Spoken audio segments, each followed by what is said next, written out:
और मुंगेली में धान खरीदी को लेकर किसानों ने चक्का जाम कर दिया। तेवरी धान खरीदी किसान केंद्र में प्रति एकड़ कम धान खरीदने का आरोप लगाया गया है। किसानों ने प्रदेश सरकार की धान खरीदी नीति पर जमकर नारेबाजी करते हुए चक्का जाम कर दिया। सूचना मिलने पर पुलिस मौके पर पहुंची और मामले की जांच कर रही है। भारतीय किसान संघ नेता और विपक्षी और राजनीतिक पार्टियों ने किसानों का साथ दिया है और प्रशासनिक अधिकारी सवालों से बचते नजर आए। फिलहाल संबंधित केंद्र में टोकन प्राप्त किसानों से प्रति एकड़ 21 क्विंटल धान की खरीदी की जा रही है।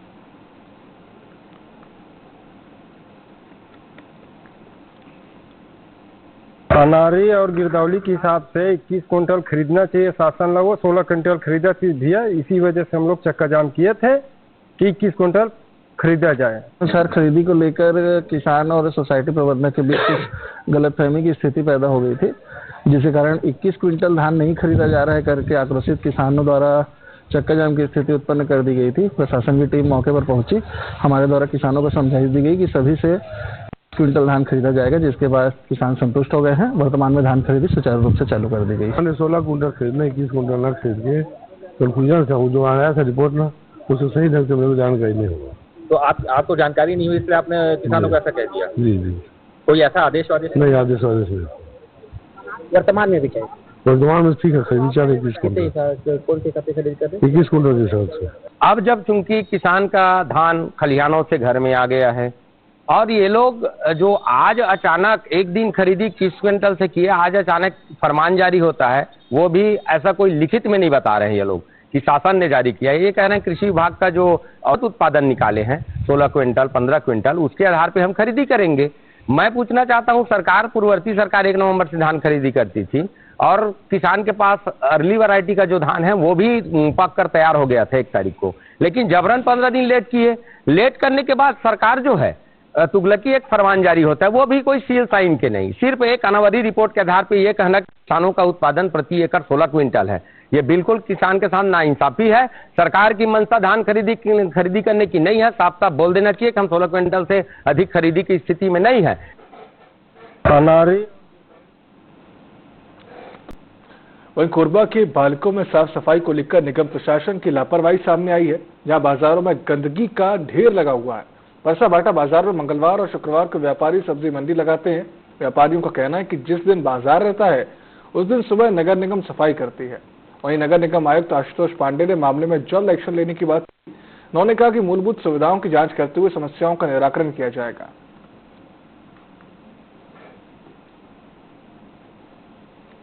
बाजार में जो अव्यवस्था है, टीवी 24 के माध्यम से जो जानकारी मिली है, मैं स्वयं फील्ड पे जाऊंगा और वहाँ की व्यवस्था का एक जायजा लूंगा। साथ में मेरी टीम रहेगी। इसमें यह पता किया जाएगा कि पहले इसके जीर्णोद्धार के लिए क्या टेंडर किया गया है, अगर हो गया है तो उसमें प्रगति क्यों धीमी है। साथ ही वहाँ पर जिस दिन बाजार लगता है उसके एक दिन पूर्व अगर संभव हो सके तो पूरी तरीके से 100% सफाई और रोस्टर में साप्ताहिक सफाई भी की जाएगी। ग्वालियर में कई सालों बस्तर विकास प्राधिकरण को लेकर जहां सरकार ने खाका तैयार किया है, तो वहीं दूसरी तरफ इस बैठक में शामिल होने आए पूर्व मंत्री और कोंटा विधायक कवासी लखमा ने इस बैठक को लेकर सरकार पर कई गंभीर आरोप लगाए हैं। पूर्व मंत्री ने मीडिया से चर्चा के दौरान कहा कि प्राधिकरण की बैठक में सरकार ने हमारी बात नहीं सुनी। उन्होंने आगे कहा कि नगरनार एनएमडीसी में बनने वाला सुपर स्पेशलिटी हॉस्पिटल को रोका गया और बस्तर के हित के लिए कोई बात ही नहीं की गई। डबल इंजन की सरकार केवल नाम की है और कांग्रेस इस डबल इंजन की सरकार के खिलाफ जनता के बीच जाकर विरोध दर्ज कराएगी। बस्तर का जनता के लिए धोखा है। एनएमडीसी बनने के बाद आशा दिया, नौकरी दिए, बोले वो भी टाई पीस हुआ। सुपर हॉस्पिटल देने का, बस्तर संभाग के लोगों को इलाज होने का, वो भी आज खत्म हुआ। लेकिन सर बघेल हम लोग 3-4 लोग एमएलए बात करके देखे, सर के सामने हमारा चलने के लिए नहीं दिया। चित्रकूट में इस जंगल को काटा गया है। अरे यहाँ पर पर्यटन आता है, पर्यटन देखने का जगह है, यहाँ मीटिंग हो रहा है, पिकनिक हो रहा है।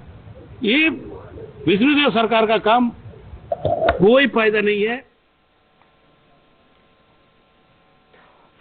बस्तर के विकास को लेकर बस्तर आदिवासी विकास प्राधिकरण की लगभग 2 घंटे तक चली बैठक खत्म हो गई है। मुख्यमंत्री विष्णुदेव साय ने बैठक की अध्यक्षता की और बताया कि बस्तर के विकास को लेकर हुई इस महत्वपूर्ण बैठक में सभी सदस्यों की राय ली गई। बस्तर में शांति स्थापित करने और रुके हुए विकास कार्यों को तेज करने को लेकर चर्चा की गई। उन्होंने कहा कि बैठक में बस्तर के सुदूर इलाकों में पानी, बिजली, सड़क जैसे गंभीर मुद्दों पर फोकस रहा। बस्तर विकास की रफ्तार से आगे बढ़ेगा।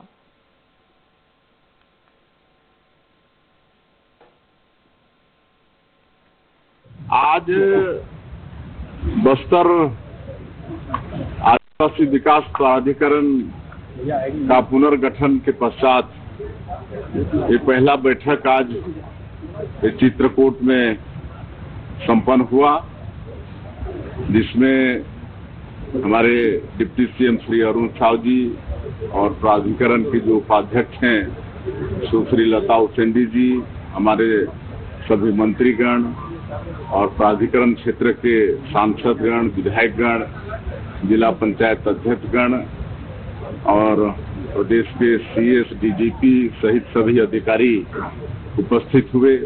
उपस्थिति बहुत अच्छी रही और इस बैठक में पिछले कामों की पुष्टि भी हुई और हमारे मंत्रियों, सांसद, विधायकों के तरफ से अच्छे अच्छे सुझाव भी आए कि प्राधिकरण का जो उद्देश्य है, ये जो बस्तर ट्राइबल बाहुल क्षेत्र है, यहाँ पर कैसे विकास हो, सरकार की योजनाओं के अलावा संसाधन की किसी तरह से कमी नहीं हो, इसलिए प्राधिकरण का गठन है।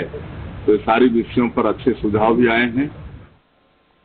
छत्तीसगढ़ के मुख्यमंत्री विष्णुदेव साय जगदलपुर के चित्रकूट पहुंचे, जहां सीएम साय की अध्यक्षता में आज बस्तर प्राधिकरण की बैठक हुई। आपको बता दें कि सरकार ने 11 महीने के बाद प्राधिकरण की पहली बैठक हुई है। इस बैठक में जनजाति विकास नीतियों के तहत क्षेत्रीय विकास के लिए योजनाओं पर मंथन किया गया। प्रदेश के कई मंत्री इस बैठक के दौरान मौजूद रहे।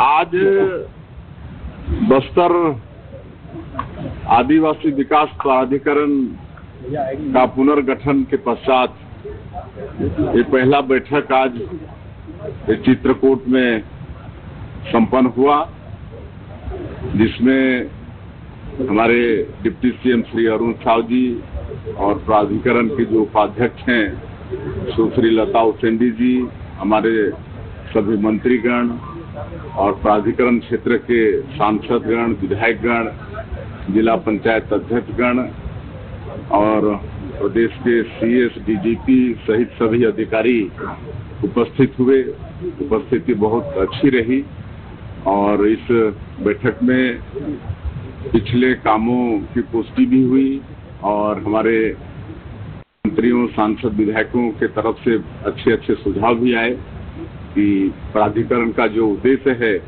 ये जो बस्तर ट्राइबल बाहुल क्षेत्र है, यहाँ पर कैसे विकास हो, सरकार की योजनाओं के अलावा संसाधन की किसी तरह से कमी नहीं हो, इसलिए प्राधिकरण का गठन है।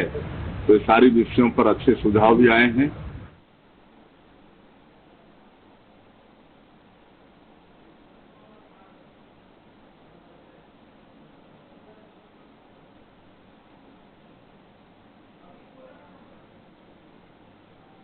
बात करते कोरबा की, जहां पर एसईसीएल के दिपका क्षेत्र में सीबीआई ने बड़ी कार्यवाही करते हुए 2 आरोपियों के ठिकानों पर छापेमारी की है।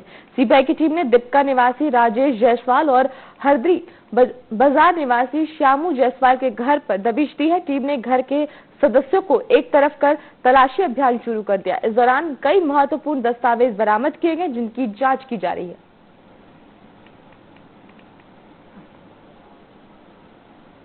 वहीं कोरबा से शराबी शिक्षक की करतूत सामने आई। उनका वीडियो सोशल मीडिया पर जमकर वायरल हो रहा है। इस वीडियो में शिक्षक बच्चों के सामने क्लास में नशे में सोते हुए नजर आ रहे हैं। इस मामले में जिला शिक्षा अधिकारी ने शिक्षक को नोटिस जारी कर जांच के आदेश दिए।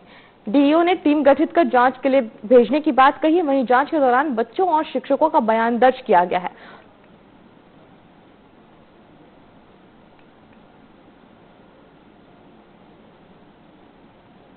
मुझे जानकारी प्राप्त हुई है कि शासकीय उच्चतर माध्यमिक विद्यालय माचाडोली विकासखंड पोड़ी उपटोड़ा में अध्यापन के दौरान एक शिक्षक हैं, वो कक्षा में चेयर पे बैठे हुए हैं और बैठे बैठे देखने से स्पष्ट है वीडियो से कि वो सो गए हैं और उनके स्थिति को देखने से ऐसा लग रहा है कि वो शायद नॉर्मल स्थिति पे नहीं है।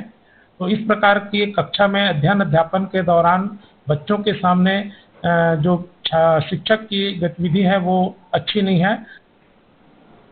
अभी मुझे वहीं शक्ति जिले के डबरा थाना क्षेत्र से हत्या का मामला सामने आया है, जहां आपसी विवाद में पति ने पत्नी की हत्या कर दी। दरअसल दोनों के बीच जेठ से दूरी बनाकर रखने को लेकर मामूली विवाद हुआ था, जिसके बाद ही पत्नी ने पति के बाएं हाथ के उंगली को मुंह से काट दिया। इसके बाद पति ने गुस्से में पत्नी की गला दबाकर हत्या कर दी। फिलहाल पुलिस ने आरोपी को घर से गिरफ्तार कर रिमांड में भेज दिया है। साथ ही इस पूरे मामले की जांच भी शुरू कर दी।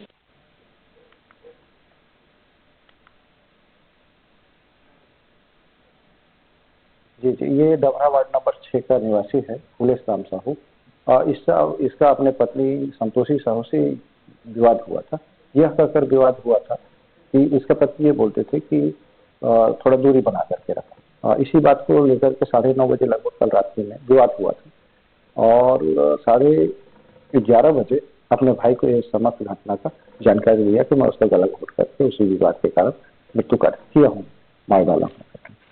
इसकी सूचना इसके भाई के द्वारा थाने में आकर के आज 8 बजे FIR दर्ज कराया गया। उत्तर